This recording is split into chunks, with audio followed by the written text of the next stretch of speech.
Now, South Africans continue to reflect on the legacy of late Archbishop Emeritus Desmond Tutu. The man of God is currently lying in state at St. George's Cathedral in Cape Town.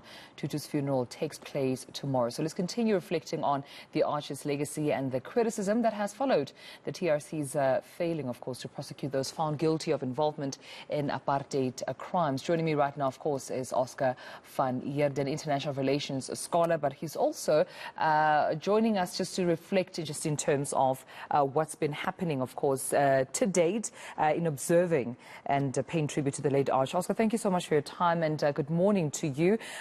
Let's suppose, talk about, the Arch's legacy. There are two different, camps here. Some obviously, honoring, the man that he was, the father, the husband, the contribution to society. But also there's a questioned legacy, particularly when we look at the Truth and Reconciliation Commission. What is your perspective on his legacy?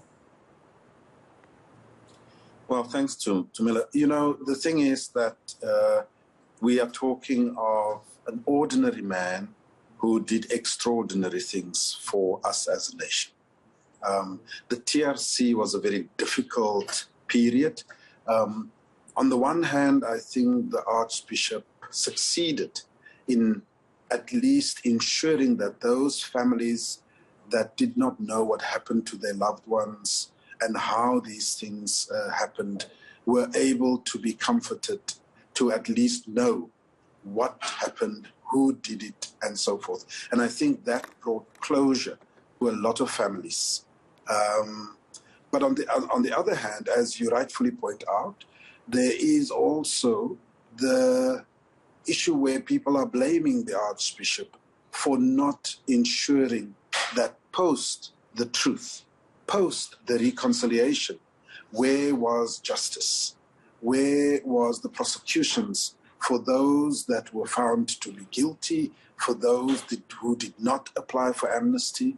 There is a lot of unanswered questions. And so a number of families still feel very aggrieved about this. But I do want to say, Tumelo, that after the submission of the TRC reports, it was really up to the government and the prosecuting authorities to take matters forward. So I think it's a little bit unfair to place that before the door of the Archbishop. Yeah, it's interesting you point this out because I had a conversation earlier on this week with Professor David Mosoma from the CRL, and he almost said the exact same thing as you're mentioning here, Oscar, that the Archbishop was focusing on the reconciliation part of the TRC, but the truth part and where justice had to be, implemented, I suppose it was government, it was the politicians that had to pursue that. Would you agree with Professor David Mosoma in saying that I suppose where his focus was with reconciliation? Absolutely. As a man of God, for him it was about the truth, finding the truth, and indeed believe. And of course, I do understand the argument from certain quarters that says the same vigor with which we always knew the Archbishop and how he fought injustices, how he stood up against the apartheid system. We wanted to see that kind of vigor to insist that government must actually take the report forward and make sure that there are prosecutions and so forth. And in many ways, I think that the Archbishop regretted, the fact that government, the Nelson Mandela government, the Mbeki government, did not see the need to actually take prosecutions forward. But I do think that it is a bit unfair to lay that at the door of the Archbishop. Right. How brave and courageous was the Archbishop in your perspective, Oscar, given that I suppose he went against most norms? I mean, this was a man who, first of all, spoke against injustice during a very heightened time during apartheid. This is a man who supported the LGBTQI plus community, I suppose, when other sectors and communities, even within the Christian community, may have not publicly done so. But he went even as far to say that he does not want to enter a heaven that does not accept members of the LGBTIQ plus community. How courageous and bold do you think the Arch was in this aspect? Tumelo, Dr. Cornel West in the United States always makes the point that it's good to seek the truth, but truth without action, without courage, is useless. And I think the Archbishop embodied precisely that. It was not only about wanting to seek out the truth, but also to try and stand up against injustice. And that's a very brave and courageous thing to do. And the world recognized that courage by giving him the Nobel Peace Prize. And as a Peace Prize laureate, he really embodied everything that we stood for in terms of South Africans, in terms of Ubuntu and non-racialism and so forth. And basically saying that I will not allow a situation where the church is going to turn a blind eye to the kind of injustices that is happening in South Africa and in the world. Yeah. Also, speaking of the world, I remember Pindai Dube, our eNCA Zimbabwean correspondent, spoke to some, activists in Zimbabwe, some, church leaders as well, who said he was not only a South African, he belonged to the continent, he belonged to the world.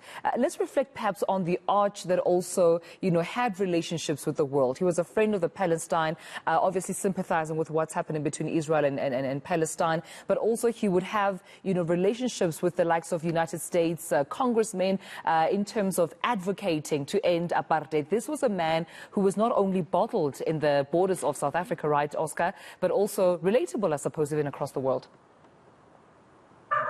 Absolutely. We were blessed with an international figure, a statesman, a clergyman that was internationally recognized. And you're right.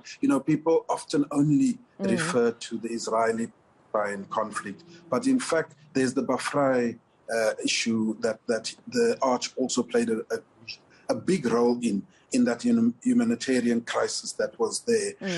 We know that he spoke out in the situation on Myanmar. He was very good friends with the Dalai Lama in terms of the issue that they have with China, and many, many other examples. He was truly an internationalist, and his principles and his beliefs, he exerted that globally. Yeah.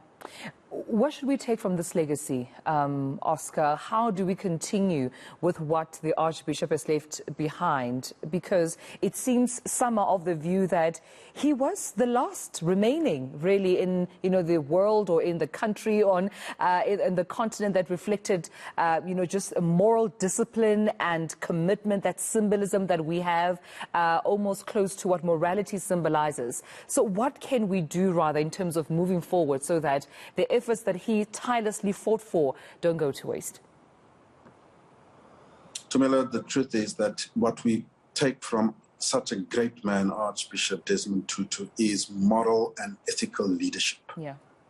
Stand with your principles. Don't allow yourself to be guided by malfeasance, corruption, and material gain. I think that if there's one thing we can take away from the Archbishop, and even ourselves here at the University of Fort Hare, we learned from the Archbishop that moral and ethical leadership is what is required, not only in South Africa, but globally.